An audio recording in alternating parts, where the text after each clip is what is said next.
మనందరము కలిసి ఉన్నాం గనక ఇది మొబైల్ కాన్ఫరెన్స్ కాల్ కాదు. మొబైల్లో కొంతమంది ఫోన్స్ కలుపుతున్నాం. పాపం వాళ్ళు చూడలేకపోతున్నామని బాధపడుతున్నారు. మీకు అవకాశం ఉంటేనేమో మీరు అవకాశం వినియోగించుకోండి. మరో పాట పాడుతూ ప్రభుని గణపరుద్దాం.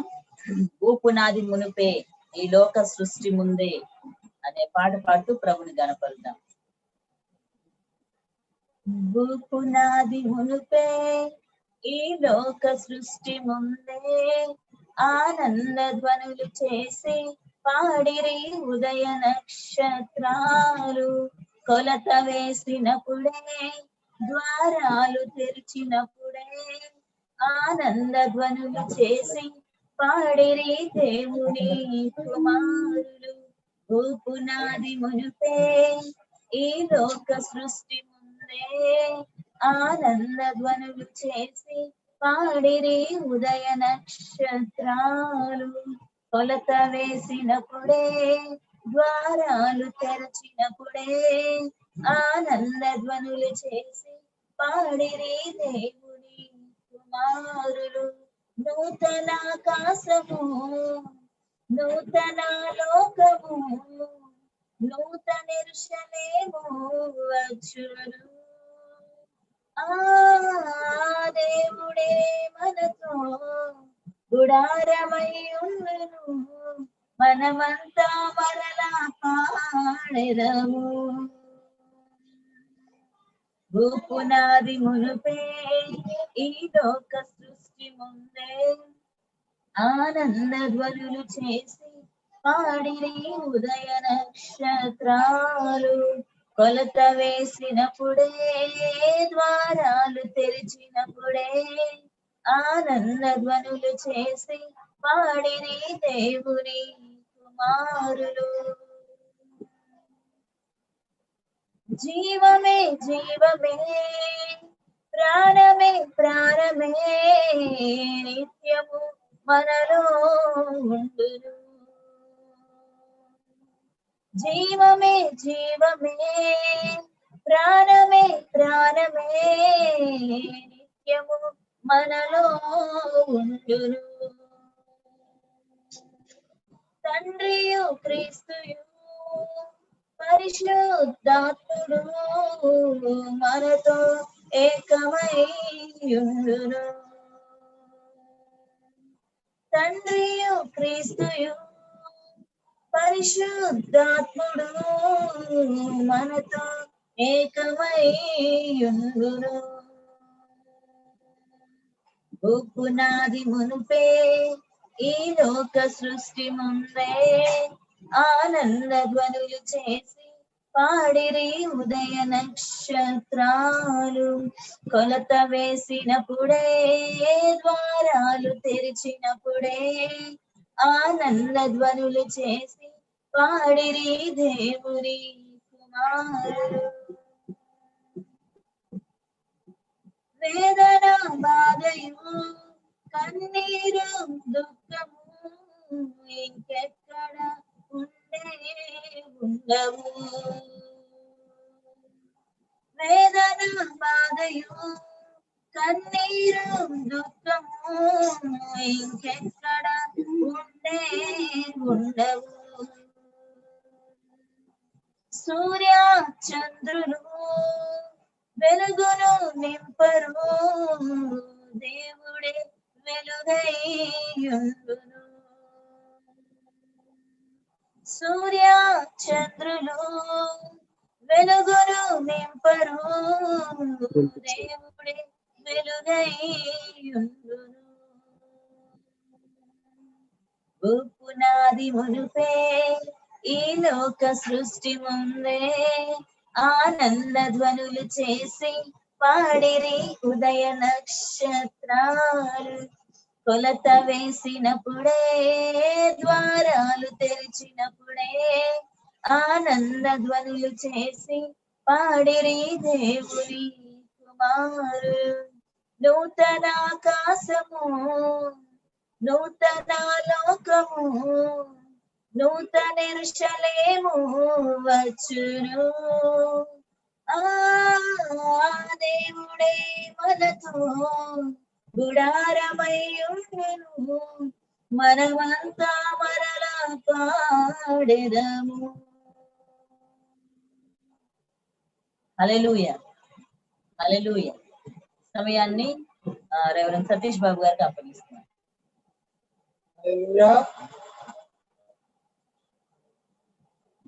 దేవుని పరిశుద్ధ నామానికి మహిమ కలుగును గాక. కూడిన మీ అందరికీ ప్రభువును మన రక్షకుడునైన యేసు క్రీస్తు వారి అధికారం గల నామములో వందనాలు తెలియపరుస్తూ ఉన్నాను.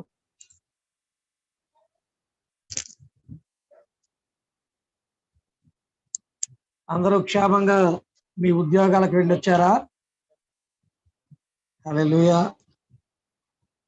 Okay right. ఈ దినమంతా దేవుడు మనకు క్షేమం ఇచ్చాడు కదా.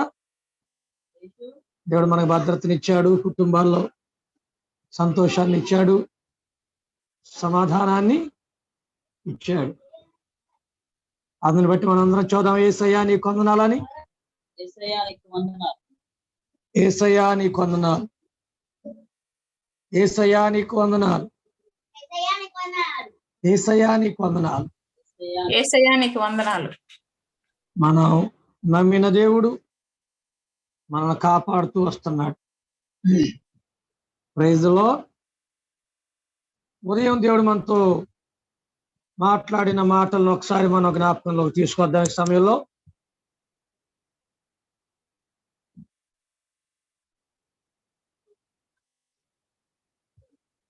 మీరు కాదు, యుద్ధము యెహోవాయే జరిగిస్తాడు. ఈరోజు ఉదయం దేవుడు మనతో మాట్లాడినటువంటి మాట అంశం అదే కదా, అదేనా? మీరు కాదు, మీ యుద్ధమును యెహోవాయే జరిగిస్తాడు.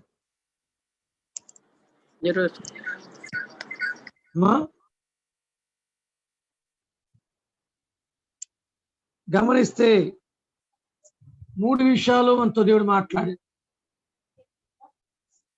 మొట్టమొదటిది ఏంటి?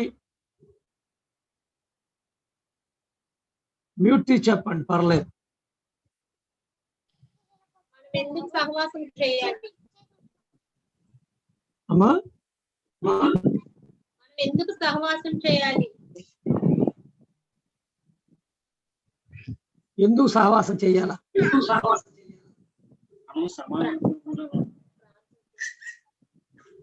సమాజంగా కూడుకోవాలి. రెండవది, మొదటిది ప్రార్థన చేయాలి.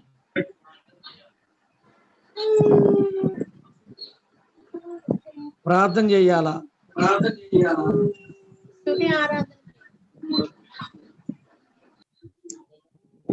రెండవది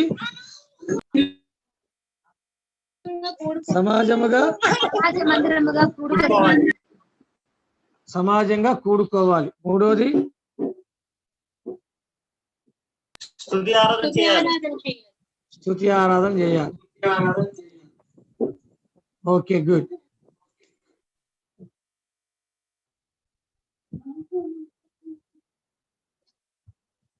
దాన్ని ఈ సాయంత్రం కంటిన్యూ చేయబోతున్నాను.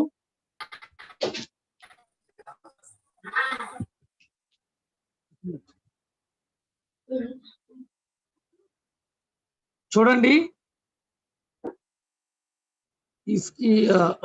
యెహోషాపాత్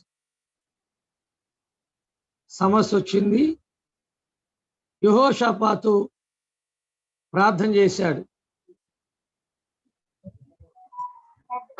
ప్రార్థన దేనికి గుర్తుగా ఉందంటే దేవుని పైన ఆధారపడటానికి గుర్తుగా. రెండవది సమాజంగా కూడుకున్నారు. మూడవది స్తుతి ఆరాధన చేశారు.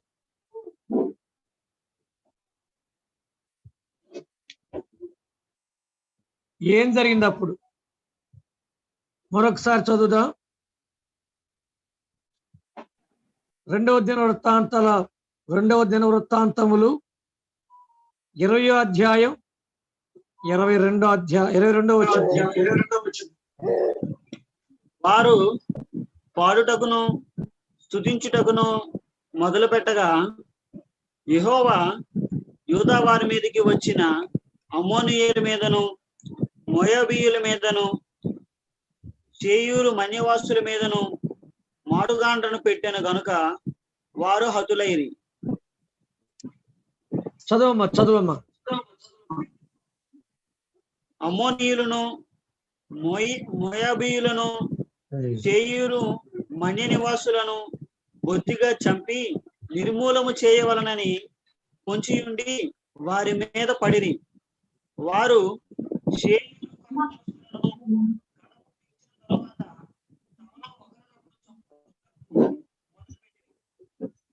యూదావారు అరణ్యమందున్న కాపురుల దుర్గము దగ్గరకు వచ్చి సైన్యము తట్టు చూడగా వారు శవములై నేలపడి ఉండిరి, ఒకడును తప్పించుకొనలేదు.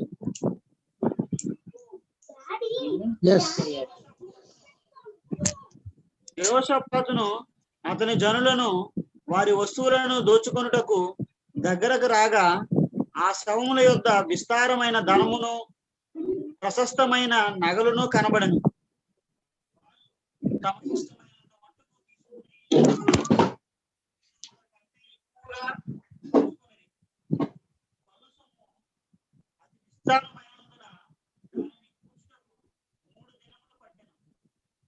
నాలుగవ దినమున వారు బెరాకా లోయలో కూడిరి. అక్కడ వారు యెహోవాకు కృతజ్ఞతాస్తుతులు చెల్లించినందున నేటి వరకును ఆ చోటికి బెరాకా లోయ అని పేరు. ఈలాగున యెహోవా వారి శత్రువుల మీద వారికి జయము అనుగ్రహించి వారిని సంతోషపరచెను గనుక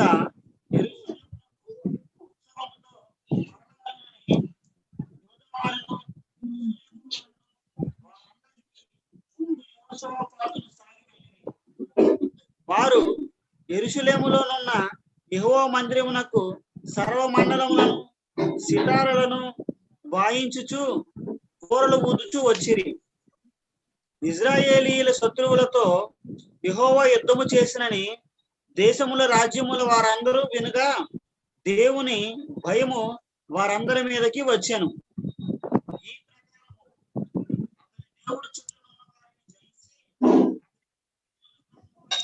ముప్పై వచ్చిన కూడా చదవమ్మా. ఈ ప్రకారము అతని దేవుడు చుట్టూ నున్న వారిని జయించి అతనికి నెమ్మదిని అనుగ్రహింపగా యెహోషాపాతు రాజ్యము నిమ్మలముగా నుండెను. ఆమేన్. ఈ ప్రకారం అతని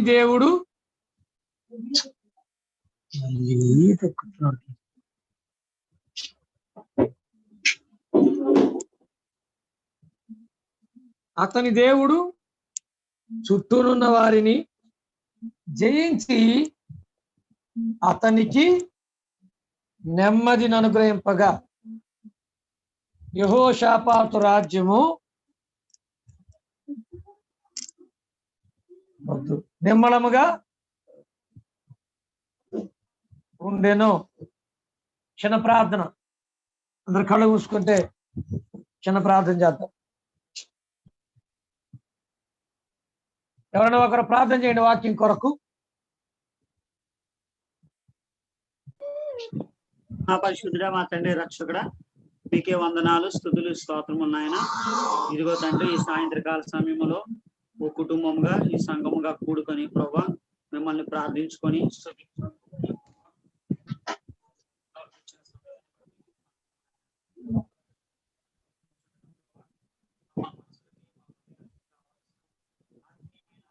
కిరణ్ వినపట్లేదు వాయిస్. ఆత్మీయమైన ఆహారాన్ని దయచేయండి నాయన. ఈ ఆహారం చేత మా మనసులు నాయన ప్రభు, మా హృదయాలు బలపరచబడినాయన మీ ఆత్మీయతలో ఎదుగుదలను సంపాదించుకుని భాగ్యము దయచేయండి. ఎవరెవరికి ఎటువంటి వాక్యము కావాల్సినదో వారి హృదయాలను తెరవండి నాయన ప్రభా. మీ వాక్యం చేత విస్తారమైన నాయన ప్రభా, ఇదిగోనైనా ప్రభా వాక్య ధ్యానము మేము చేయడానికి మీరు సహాయం అనుగ్రహిస్తారండి. అలాగేనైనా మీ దైవ సేవకుని జ్ఞాపకం చేసుకొని ప్రభా అంతట్లో కూడా మీ కృపతో నడిపిస్తారండి. నజరేయుడైన యేసు క్రీస్తు నామమున వేడుకొంచున్నాను మా తండ్రి. ఆమేన్. ఆమేన్. యెహోషాపాతు రాజ్యం నిమ్మలంగా ఉంది, అనగా ప్రశాంతంగా ఉంది. కారణం ఏంటి? దేవుడు యెహోషాపాతుకి నెమ్మది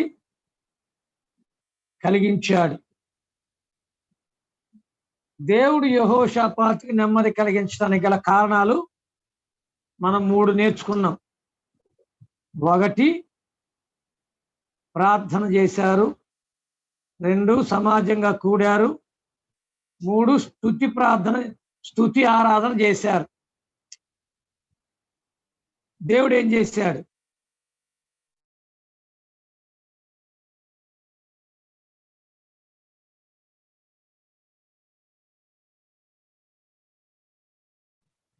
మీట్లో ఉంది. ఎవరు చెప్పలేదు. మరి మ్యూట్లో ఉంటే ఎవరు మాట్లాడరేమి? సైగలు చేస్తున్నట్టు నాకు కనబట్టలేదు కదా, మ్యూట్ తీసి చెప్పొచ్చు కదా.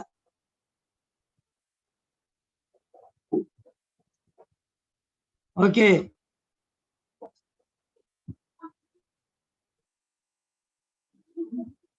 దేవుడు యెహోషాపాతుకు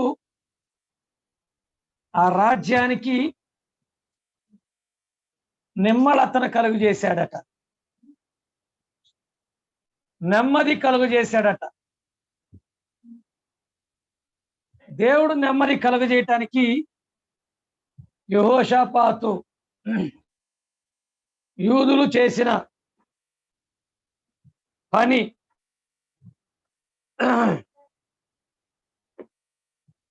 3 నేర్చుకున్నాం మనం.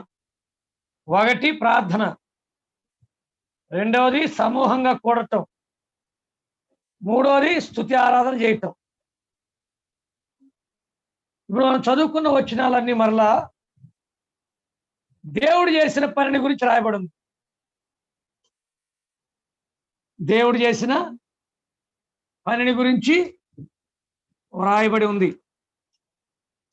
గమనించవలసింది ఏంటంటే, మనం చేయవలసిన పని మనం చేయాలి, దేవుడు చేయాల్సిన పని దేవుడు చేస్తాడు. ఉద్యోగం చేయకుండా ఇంట్లో కూర్చుంటే శాలరీ రాదుగా, ఉద్యోగం చేయాలి. కానీ మనం దేవుణ్ణి ఏం అడగాలి? ఉద్యోగానికి వెళుతున్నాం, క్షేమం దయచేయండి అని అడగాలి. ఉద్యోగానికి వెళ్ళకుండా ఇంట్లోనే పడుకుంటాను, నాకు కావాల్సినన్ని ఇండి అని అడగకూడదు. ఏమండి, వింటున్నారా? ఉద్యోగానికి వెళ్లకుండా ఇంట్లోనే పడుకుంటాను నేను, ప్రభువా నాకు కావలసినవన్నీ ఇవ్వండి అని అడగకూడదు. కానీ ఇలాగ అడగాలి,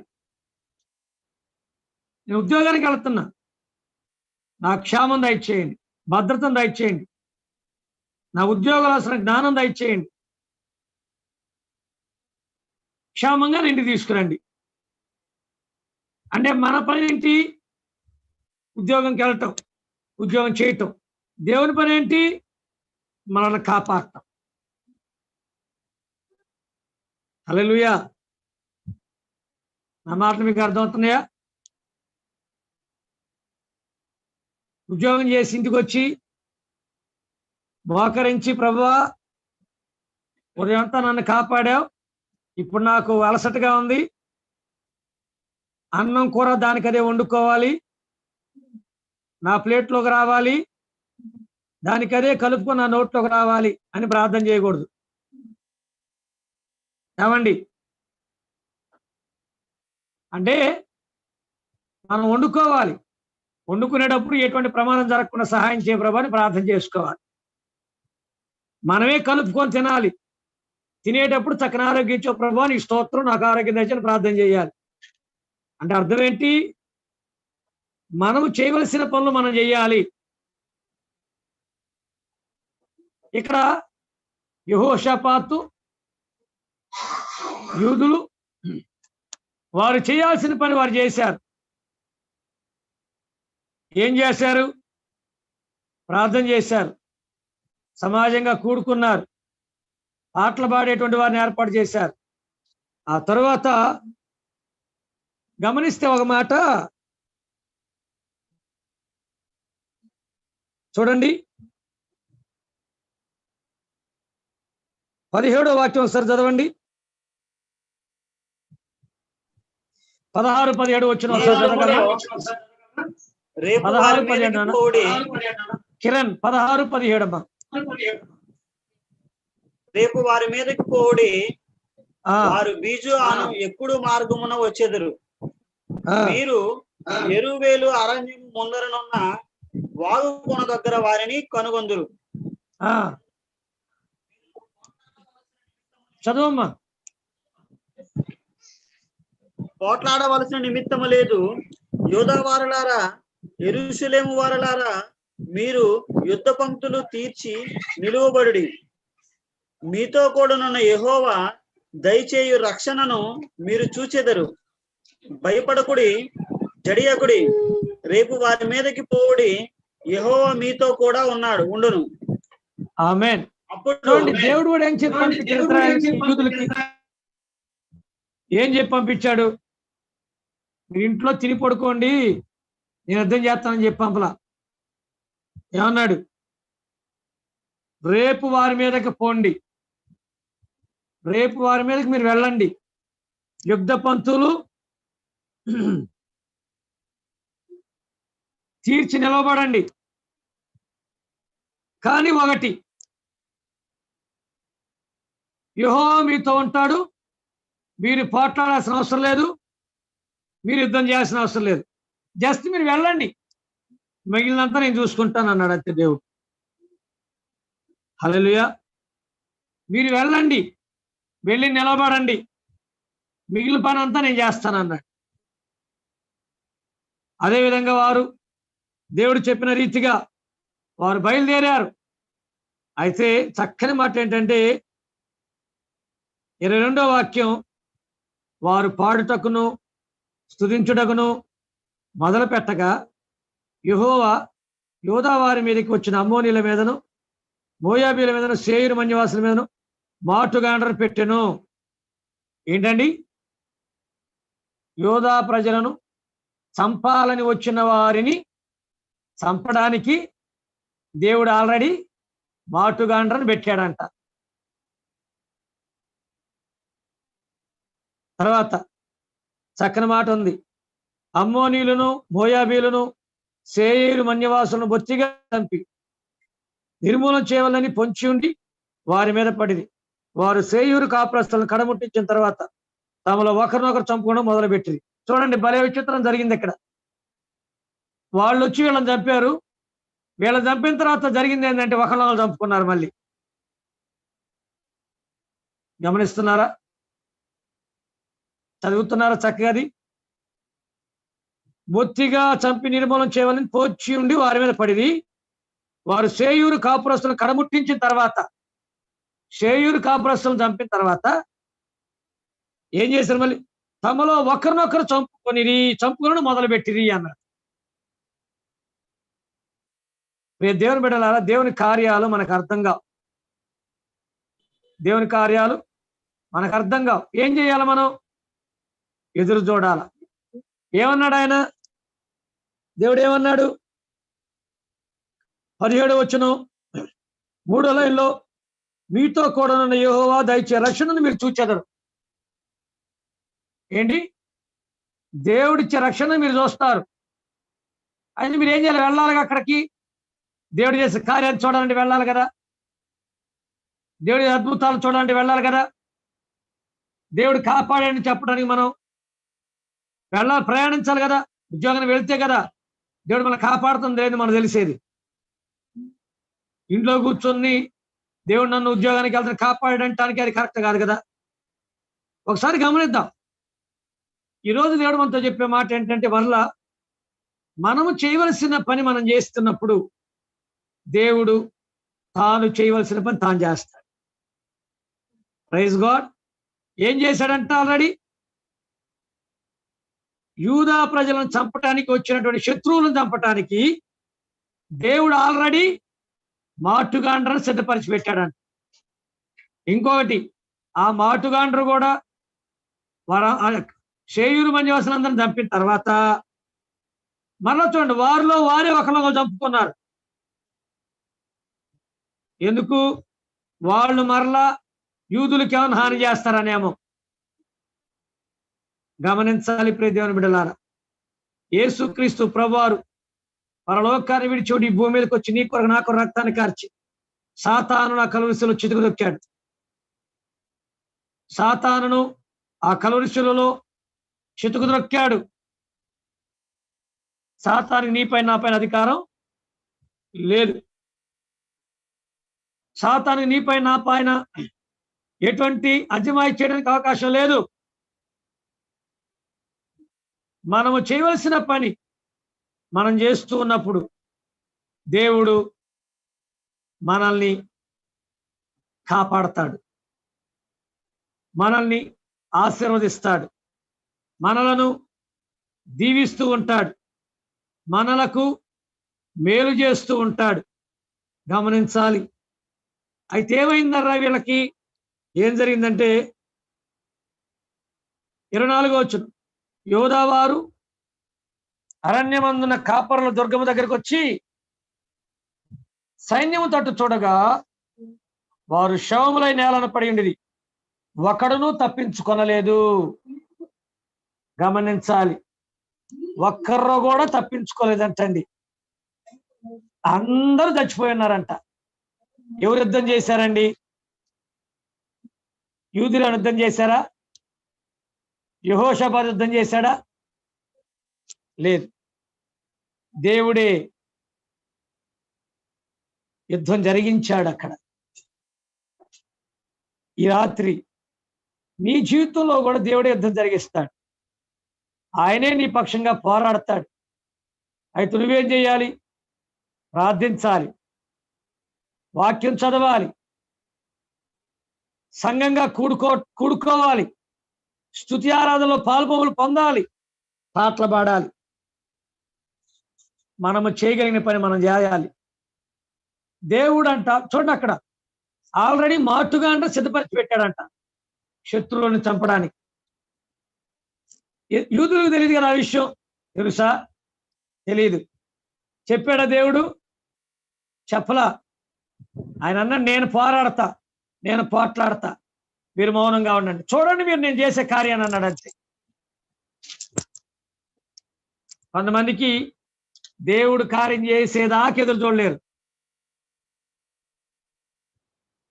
దేవుడేమో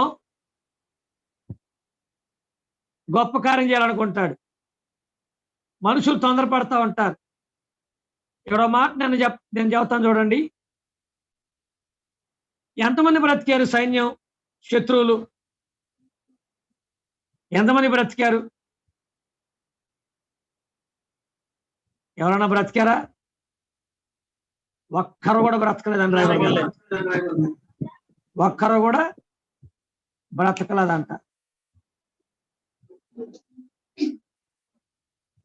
అదే ఒకవేళ యెహోషాపాతు గాని వారి సైన్యం గాని యుద్ధానికి వెళ్ళినట్లయితే ఎంతమంది చచ్చిపోయేవారు? ఎంతమంది శత్రువులు చచ్చిపోయేవారు?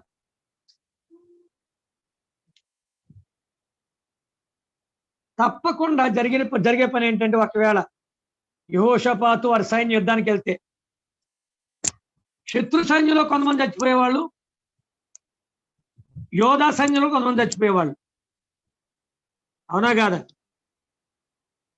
శత్రువులు కొంతమంది ఒకవేళ దేవుని పొరపైతూ పారిపోయేవారు, వీళ్ళు కూడా కొంతమంది మిగిలేవాళ్ళు, కానీ కొంతమంది చచ్చిపోయేవారు. ఇక్కడ మనం గమనించాల్సిన విషయం ఏంటంటే, యెహోషాపాతు యోధా జనాంగం దేవుడు చెప్పినట్లుగా చేయటాన్ని బట్టి శాసం మిగల్ల, శత్రువు శాసం. హల్లెలూయా. ఏమంటే నా మాట అర్థమవుతుందా? నువ్వు పోరాడితే శత్రు శాసనం మిగిలిద్ది, నువ్వు కూడా నష్టపోతావు.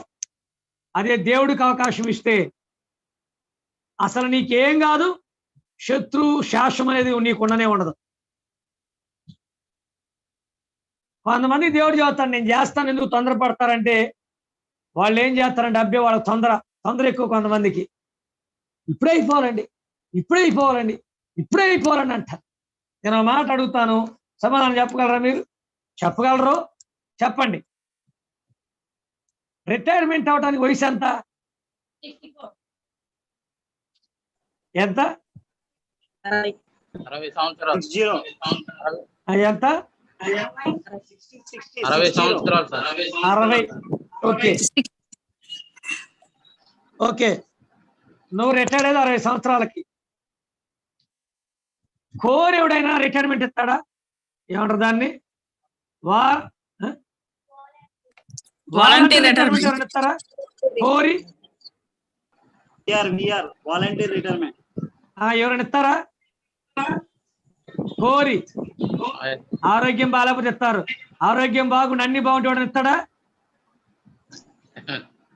ఎవరి, అవునా కదా? ఇంకా ఏం కోరుకుంటారు?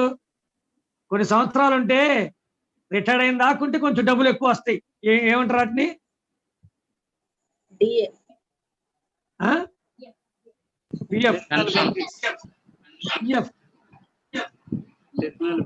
మొత్తానికి ఏదో కొంచెం ఎక్కువ డబ్బులు వస్తాయి. ఎందుకు ఉద్యోగం అనవసరం మానుకోవటం అనుకుంటా. అలా కాకుండా నేను 60 సంవత్సరాల దాకా ఉద్యోగం చేస్తే ఎంత డబ్బులు వస్తాయో, నేను 50 సంవత్సరాలు వాలంటీర్ రిటైర్మెంట్ ఇస్తాను, నాకు అన్ని డబ్బులు ఇస్తారా? అంటే ఇస్తారా? వాలంటీర్ రిటైర్మెంట్ ఇస్తే తీసుకో, కానీ 60 సంవత్సరాల వరకు నువ్వు చేసి ఎంత డబ్బులు వస్తాయి అంత మాత్రం ఇవ్వమంటారు. అవునా కాదా? ఏమన్నా మాట అర్థమవుతుందా? అక్కడ మాత్రం ఏం చేస్తాం మనం? తొందరపడతారా? గవర్నమెంట్ ఒక రూల్ పెడితే దానికి లోబడి అన్ని సంవత్సరాలు ఉద్యోగం చేస్తాం. ఒకళ్ళ ముందే మనం వాలంటీర్ రిటైర్మెంట్ ఇస్తే ఎక్కువ డబ్బులు ఆశించం. మనం ఎంతవరకు చేసాం అంతే ఆశిస్తాం. నా మాట మీకు అర్థమవుతున్నాయి? ఇక్కడ గమనిస్తే వీరు యుద్ధం చేయలా, దేవుడు చెప్పిన మాటకు లోబడి నిలవబడ్డారు. ఏం జరిగింది? వీళ్ళకి నష్టం జరగలా, శత్రువు అనేవాడు ఒక్కడు కూడా లేడు. మనం కూడా దేవుడు కార్యం చేసేంత వరకు ఎదురు చూసావా నువ్వు? నీ జీవితంలో అద్భుతం జరిగింది. నేను అంతవరకు ఎదురు చూడలేనండి, నాకు ఇప్పుడే అయిపోవాలండి, ఏదో ఒక విధంగా ఏదో ఒక రకంగా నువ్వు నీ ప్రయత్నాలు చేసావనుకో నువ్వు నష్టపోతావు. దాంతో పాటుగా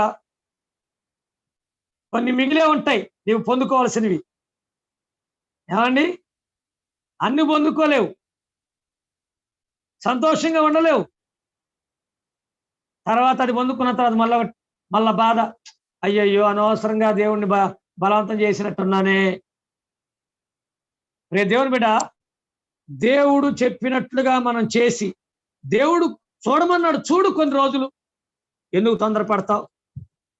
యెహోషాపాతు గాని దేవుడు చెప్పిన మాటకు లోబడకుండా, ఏమో దేవుడు ఏ విధంగా సాయం చేస్తా తెలియదు, మాకు బలం ఉంది కదా, మాకు సైన్యం ఉంది కదా, మాకు యుద్ధం వచ్చు కదా అని చెప్పి శత్రువుల మీదకి యుద్ధానికి వెళ్ళినట్టయితే చచ్చూరుకునేవాళ్ళు. కానీ వారు చేసిన పని దేవుడు చూడమన్నాడు, ఆయన చేసే కార్యాన్ని వాళ్ళు అలానే చూడటానికి వెళ్ళి నిలవబడ్డారు.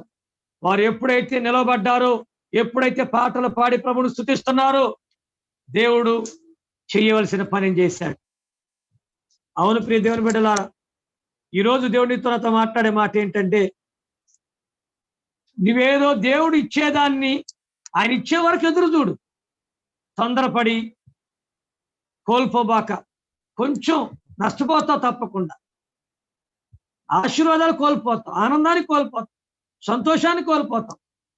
ఇంకో చిన్న మాట నన్ను చెప్పనివ్వండి. స్లాబ్ వేసిన తర్వాత ఎన్ని రోజులకి వాటిని తీస్తారు? ఇదివరకైతే 1 రోజు పెట్టేవాళ్ళు కర్రలతోటి స్లాబ్ కింద. ఇప్పుడు వేరే ప్లాన్స్ వచ్చినాయి. ఇనపై పెడుతున్నారు స్లాబ్ వేసేటప్పుడు. అవి 7 రోజులకే తీసేస్తున్నారు. నేను ఒక మాట అడుగుతున్నా, వినండి. ఇప్పుడు స్లాబ్ వేసి ఆ ఇంటి గలవారు స్లాబ్ వేసాంగా, అయిపోయిందిగా, తొందరగా తీసేయండి, మీ ఇంట్లో ఉంటా ఉన్నారనుకో, ఏమైద్ది? స్లాబ్ తీస్తారు, కర్రలు తీస్తారు, కింద సపోర్ట్లు తీస్తారు. సపోర్ట్లు తీసిన కొంత సమయానికి ఏమైపోయింది? పడిపోయింది. కారణం, అది ఉండవలసినటువంటి సమయం వరకు అది ఉండాలి. బిగతరం రావాలంటే, గట్టి పడాలనంటే అది ఎన్ని రోజులు ఉండాలో అన్ని రోజులు ఉండాలి. దానికి నీరు పెట్టాలి. దానికి దేవుడు కూడా నీకు చెప్పే పని నువ్వు చెయ్యి. ఓపిక ఎదురు చూడు కొన్ని రోజులు, తప్పు లేదు. నాకు ఇప్పుడే కావాలి అన్నావు అనుకో, ఎలా జరిగిద్దండి? దేవుడిని గర్భాన్ని ఇచ్చాడు, 1వ నెల. పిల్లలు పుట్టాలంటే కంపల్సరీగా 9 నెలలు నిండాలా? లేదు నాకు ఇప్పుడే కావాలి, 1వ నెలలోనే నాకు కావాలి, నా బిడ్డను చూసుకోవాలంటే 5వ నెల వచ్చింది, 9 నెలల దాకా నేను ఆగలేను, 5వ నెలలు నా బిడ్డను చూసుకోవాలంటే కుదరదుగా. తల్లి తప్పకుండా 9 నెలలు ఓపిక పడుతుంది. దేవుడు నీ జీవితంలో గొప్ప కార్యం చేయబోతున్నాడు. దాని కొరకు నువ్వు కూడా ఓపిక పట్టాలి. ఆయన చెప్పింది చేయాలా. టెన్షన్ పడబాక ఏం జరిగిద్దో అని, తొందరపడబాక ఏం జరిగిద్దో అని. దేవుడు నీ జీవితంలో గొప్ప కార్యం చేయబోతున్నాడు. నీ పక్షంగా ఆయన యుద్ధం చేస్తున్నాడు. నీ పక్షంగా ఆయన శత్రువుతో పోరాడుతున్నాడు. నీకు నెమ్మది దయచేయబోతున్నాడు. యెహోషాపాతుకి, యూదులకు నెమ్మది దయచేసినట్టుగా నీకు కూడా దేవుడు నెమ్మది కలుగు చేయబోతున్నాడు. మర్చిపోవాక. తర్వాత ఏం జరిగింది? 25వ వచనం. యెహోషాపాతును అతని జనులు వారి వస్తువులను దోచుకున్న దగ్గరకు రాగా, ఆ శవముల యొక్క విస్తారమైన ధనమును ప్రశస్తమైన నగలు కనబడిను. వారు తమకిష్టమైనంత తీసుకొని తాము కొనిపోగలిగినంత కంటే ఎక్కువగా ఒలుసుకుంది. కొల్ల సొమ్మతి విస్తారమైనందున దాన్ని కూర్చునకు 3 దినములు పట్టిందంట. హల్లెలూయా. చూడండి దేవుని కార్యం ఎలా ఉందో. శత్రువుల దగ్గర నుంచి కొల్ల సొమ్ము తీసుకోవడానికి ఎన్ని రోజులు పట్టిందంట? ఒలుచుకోవడానికి 3 రోజులండి. అంటే ఎంత ధనం దొరికింది వాళ్ళకి గమనించండి. అది వాళ్ళది కాదు, ఉచితంగా దేవుడు ఇచ్చాడు వాళ్ళకి. కారణం, దేవుడు చెప్పిన మాటకు లోబడ్డారు, కనిపెట్టారు. వారు కల్పించుకోలేదు, దేవుడు కల్పించుకుంటానన్నప్పుడు మౌనంగా ఉన్నాడు. నీ జీవితంలో దేవుడు కల్పించుకుంటానని చెబుతున్నాడు. తొందరపడబాక. ప్రభు వైపు ఎదురు చూడు. నీ జీవితంలో దేవుడు కల్పించుకొని నీవు కూడా కూర్చుకోవటానికి అంతా కూర్చుకొని దేవుడిని ఇవ్వబోతున్నాడు. దేవుడిని నేను అంతగా ఆశ్రయించబోతున్నాడు. ఏమండి, గమనించాలి అందరూ కూడా. తర్వాత ఏం చేశారు? 4వ రోజు బెరాకా లోయలో కూడిరి. అక్కడ వారు యెహోవా కృతజ్ఞతాస్తుతులు చెల్లించినందున నేటి వరకు చోటికి బెరాకా లోయ అని. బెరాకా అంటే స్తుతి, ఆశీర్వాదం అర్థం. ఏం చేశారు వారు? కొల్ల సొమ్మును తీసుకొని ప్రభువును స్తుతించారు. ఆమేన్. గమనించండి, ఈరోజు ఈ సాయంత్రం దేవుడికి చెప్పిన మాట, నీ అంతటా నీవు యుద్ధం చేస్తే నష్టపోతావు. నీవు పోట్లాడితే నష్టపోతావు. అదే దేవునికి అప్పగిస్తే నీకు లాభం కలిగిద్ది. దాంతోపాటు నీ శత్రువులు ఉండరు. నీకు కీడు చేసేవారు, నీకు హాని చేసేవారు ఉండరు. గుర్తుపెట్టుకో. దేవుడు నీకు సమృద్ధి అయినటువంటి జీవితాన్ని ఇస్తాడు. 3 రోజులు వారు ఆ శత్రువుల దగ్గర ఉన్నటువంటి ధనాన్ని, ఆ బంగారం, వాటన్నిటిని కూడా సమకూర్చుకున్నారు. అంటే ఎంత నగలు బంగారం అక్కడుందో చూడండి. నీకు నాకు కూడా దేవుడు అటువంటి ఆశీర్వాదం ఇవ్వబోతున్నాడు. పట్టజాలంతా ఎక్కడుంది ఆ మాట? విస్తారమైన దీవెనలు ఎక్కడుంది? ఎక్కడుందండి? పట్టజాలం విస్తారం దీన్ని కుమ్మరిస్తానని ఇర్మియా 33:3. అమ్మా, మలాకి గ్రంథంలో 3 అధ్యాయాలు ఉంటది కదా. ఒకసారి ఆ వాక్యాన్ని చదువుకొని మనం ముగించుకుందాం. మలాకి గ్రంథం 3వ అధ్యాయం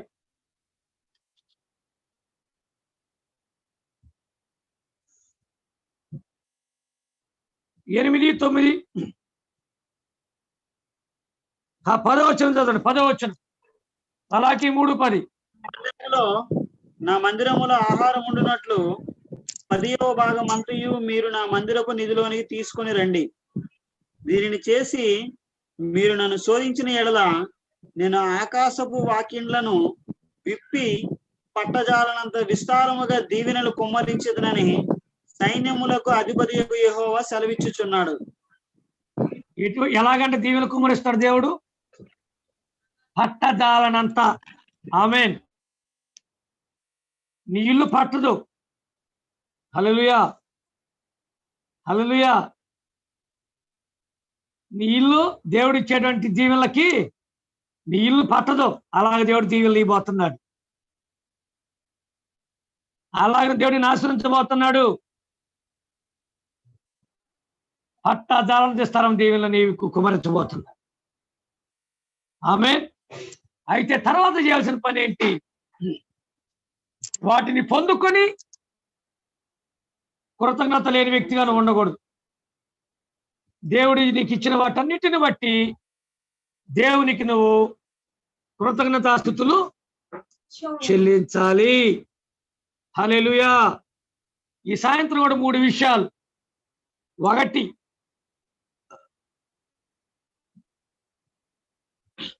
నువ్వు యుద్ధం చేస్తే నష్టపోతావు. దేవుడు యుద్ధం చేస్తే శత్రు శాసనం ఉండదు. వాడు గుర్తుపెట్టుకో. 2వది, పట్టజాలనంత దీవెనలు కుమ్మరించబడతాయి నీ జీవితంలో, నీ ఉద్యోగంలో, నీ వ్యాపారంలో, నీ కుటుంబంలో. పట్టజాలనటువంటి దీవెనలు, మామూలు దీవెనలు కాదు. నీ ఇల్లు పట్టదు. ఆయన అలా దీవించబోతున్నానని చెబుతున్నాడు. హల్లెలూయా. ఎంతమంది నవ్వుతున్నారు? నమ్మిన వాళ్ళు చప్పట్లు కొట్టాలి. చెప్పండి గట్టిగా. హల్లెలూయా.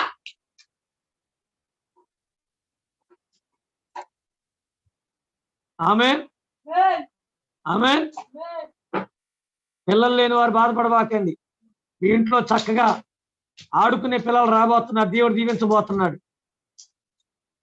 మా పెద్దక్క ఉంది కదా, మా పెద్దక్క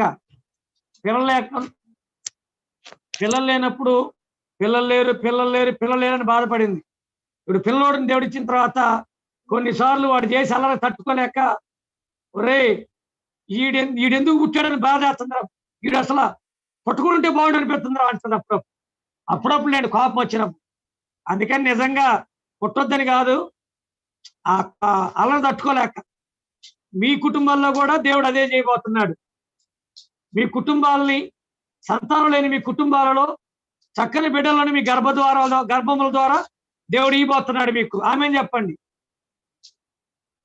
బిడ్డలు కావాలన్నాడు ఆమేన్ చెప్పండి. బిడ్డలు వద్దనుకున్న వాడు మౌనం కూర్చోండి. ఆమేన్.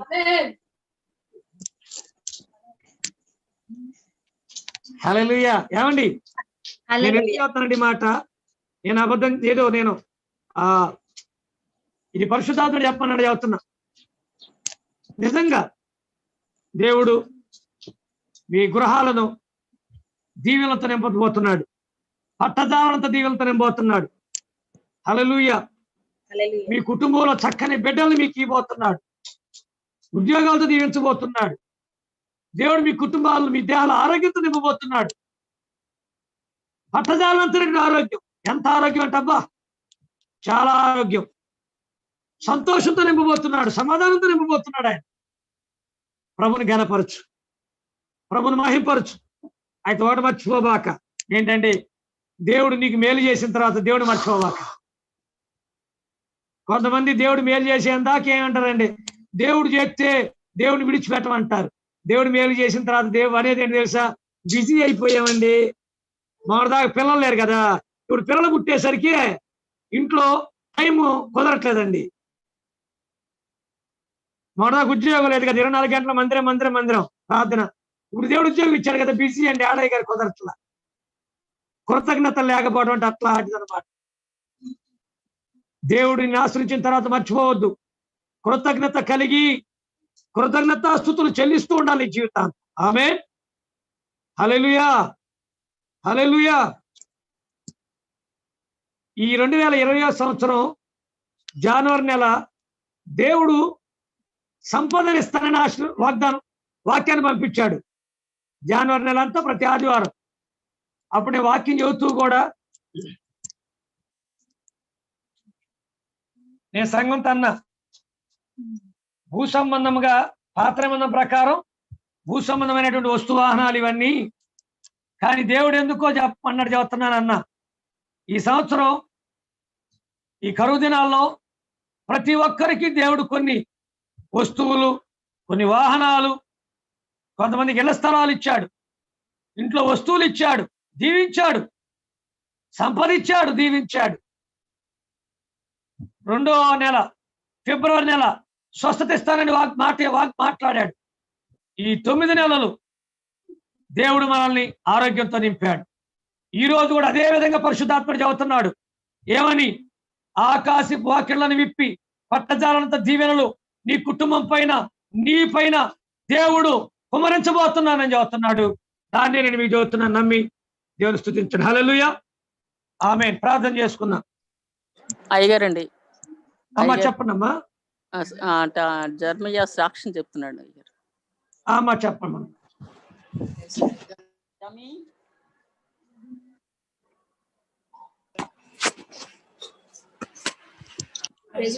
ప్రైజ్ లార్డ్ అయ్యగారు.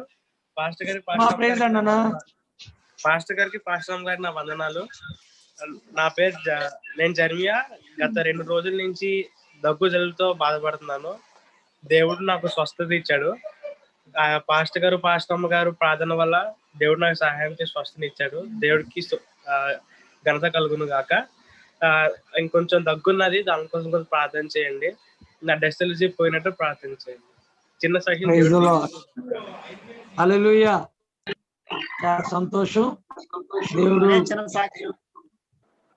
అమ్మా చెప్పమ్మా. దేవునికి స్తోత్రం.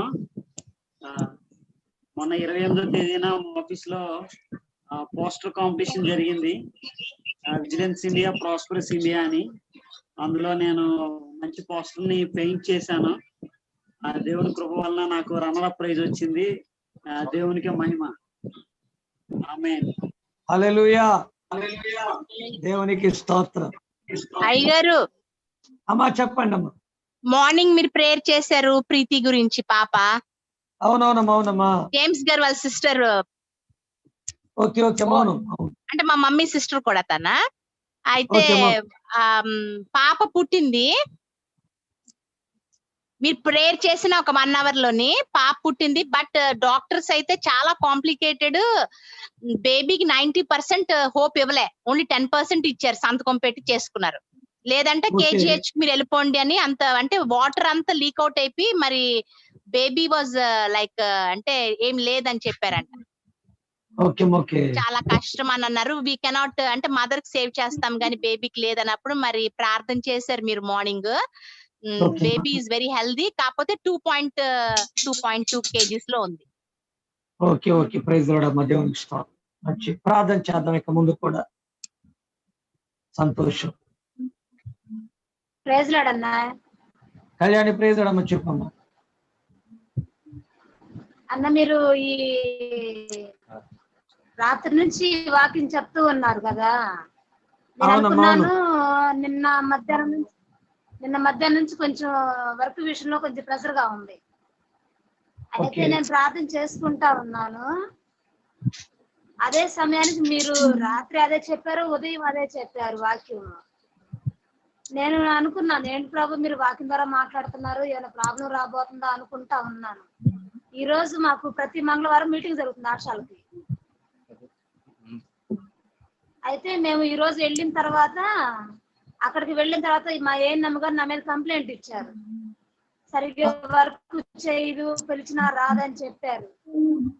ప్లస్ వేరే ఆశ వర్క్ కూడా నేను చేయలేదని నా మీద కంప్లైంట్ ఇచ్చారు. అయితే అక్కడికి వెళ్ళిన తర్వాత నేను వేరే ఆశ గురించి అయితే మాట్లాడదామని కామ్గా ఉన్నా. అయిన తర్వాత నేను ఇంకేం మాట్లాడలేదు. మాట్లాడకపోయేసరికి తర్వాత నా విషయం వచ్చేసరికి మాట్లాడాను, మేడం ఇది జరిగిన విషయం, అందువల్ల నేను చర్చిలో ఉన్నాను, అందువల్ల మీ ఫోన్ లిఫ్ట్ చేయలేదు, చర్చిలో ఉంటే నేను ఫోన్ సైలెంట్ పెడతానని చెప్పాను. మేడం ఆ విషయంలో ఏమనలేదు. తర్వాత ఏఎన్ఎం గారు మాట్లాడిన తర్వాత నేనేం మాట్లాడలా, తనే నా మీద అన్ని చెప్తూ ఉంది. అయిపోయి మేము ఇంటికి వచ్చేసేటప్పుడు మా కొలీగ్స్ అందరూ అన్నారు, నువ్వేంటి కామ్గా ఉన్నావు, నీ తప్పు లేనప్పుడు నువ్వు గట్టిగా మాట్లాడచ్చు కదా అన్నారు. కానీ వాళ్ళు అన్యులు కదా, అందుకని రాత్రి దేవుడు నాతో మాట్లాడాడు, ఏం మాట్లాడద్దు అని చెప్పాడని వాళ్ళతో చెప్పడానికి కూడా నాకు కుదరలేదు. ఎందుకంటే వాళ్ళు చెప్పిన నమ్మరు.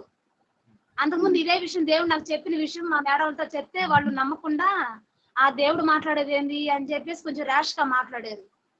అందుకని మళ్ళీ ఈ విషయం చెప్తే వాళ్ళ నమ్మరన్న ఉద్దేశంతో నేను మళ్ళీ చెప్పలేదు. అక్క నేను చేసింది చెయ్యింది దేవుడికి తెలుసు, నేను వాళ్ళని వాదించాల్సిన అవసరం లేదు అని చెప్పాను వాళ్ళకి. దేవుని వాక్యాన్ని బట్టి నేను అక్కడ ఏం మాట్లాడకుండా సైలెంట్ గా వచ్చేసాను.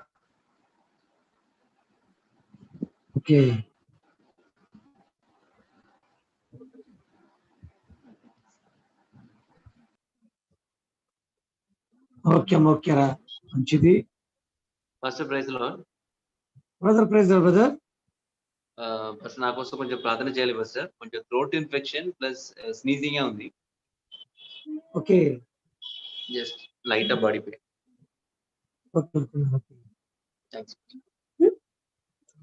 ప్రార్థించేద్దాం. సరే, ప్రార్థన చేసుకుందామా? ముగింపు ప్రార్థన చేద్దాం. దొరయ్య గారి కొరకు ప్రార్థన చేయండి. ఆ గొంతు ఇన్ఫెక్షన్ ఉందట, కొంచెం జలుబు కూడా తనకి ఉందని చెప్తున్నారు, బాడీ పెయిన్స్ ఉన్నాయని చెప్తున్నారు. మనం ప్రార్థన చేద్దాం, దేవుడు తను స్వస్థపరచాలని. అదేవిధంగా ఇప్పటి వరకు సాక్ష్యాలు చెప్పిన బిడ్డలందరిని బట్టి కూడా ప్రభుకి వందనాలు చెప్పి మనం ముగింపు ప్రార్థన చేసుకుందాం. నాతో పాటుగా మీరు అందరూ ఏకీభవించాలని ప్రభు పేర మనం చేస్తా ఉన్నాను. ప్రార్థన.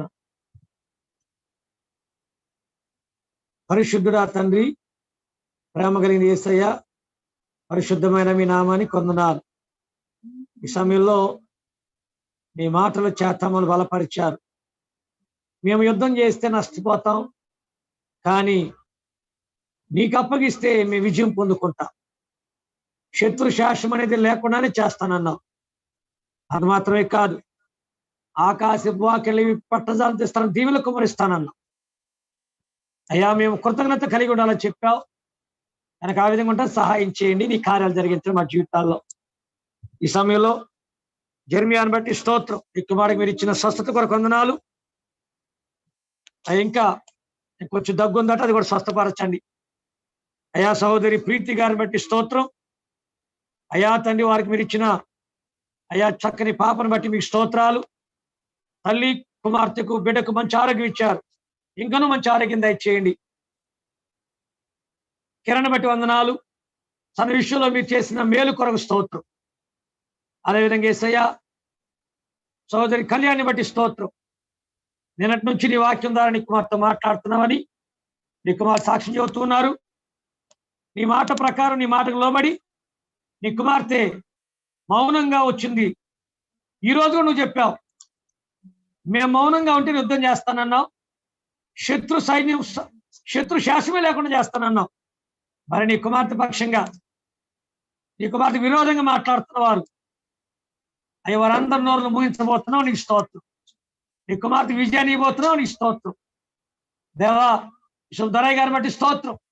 నీ కుమారులు అయా గొంతు ఇన్ఫెక్షన్ తో బాధపడుతున్నారు. అదేవిధంగా అయా తండ్రి ప్రభా నాయన జలుబుతో బాధపడుతున్నారు. ప్రభా నాయన బాడీ పెయిన్స్ తో బాధపడుతున్నారు. ఈ రాత్రి సంఘంగా మేము కలిసి ప్రార్థిస్తున్నాం. ఈ కుమారుడి పరిపూర్ణ స్వస్థత, సంపూర్ణమైన ఆరోగ్యం దయచేయండి. రైట్ నా హోలీ స్పిరిట్, పరిశుద్ధాత్మదేవ, ఈ సమయంలోనే యేసయ్యా నీ గాయపడిన అసలు చేత నీ కుమారుని ముట్టి పరిపూర్ణ ఆరోగ్యం దయచేయండి. నీ పొందిన దెబ్బల వస్తుంది. నీ కుమారుని రేపు మరలా చక్కని సాక్ష్యం చెప్పగలిగే భాగ్యం దయచేయండి. నేను గణపరచగలిగే భాగ్యం దయచేయమని అడుగుతున్నాను. ఈ సమయంలో ప్రభా జూమ్ లో ఏడైన ప్రతి బిడ్డను బట్టి నీకు స్తోత్రం. ప్రతి ఒక్కరిని కూడా మీరు దీవించి వారి జీవితాల్లో మేలు చేసి మహిమ పొందుకోమని, ఈ రాత్రంతా చక్కని నిద్ర మాకు అందరూ అనుగ్రహించి మరలా వేకుజాన 5 గంటల ఆరాధనలో మేము స్తుతించగలిగే భాగ్యం దయచేయమని యేసు నామములో ప్రార్థించి స్తుతించి పొందుకునే నాము తండ్రి. ఆమేన్, ఆమేన్, ఆమేన్. మిమ్మల్ని అందరినీ దేవుడు దీవించు.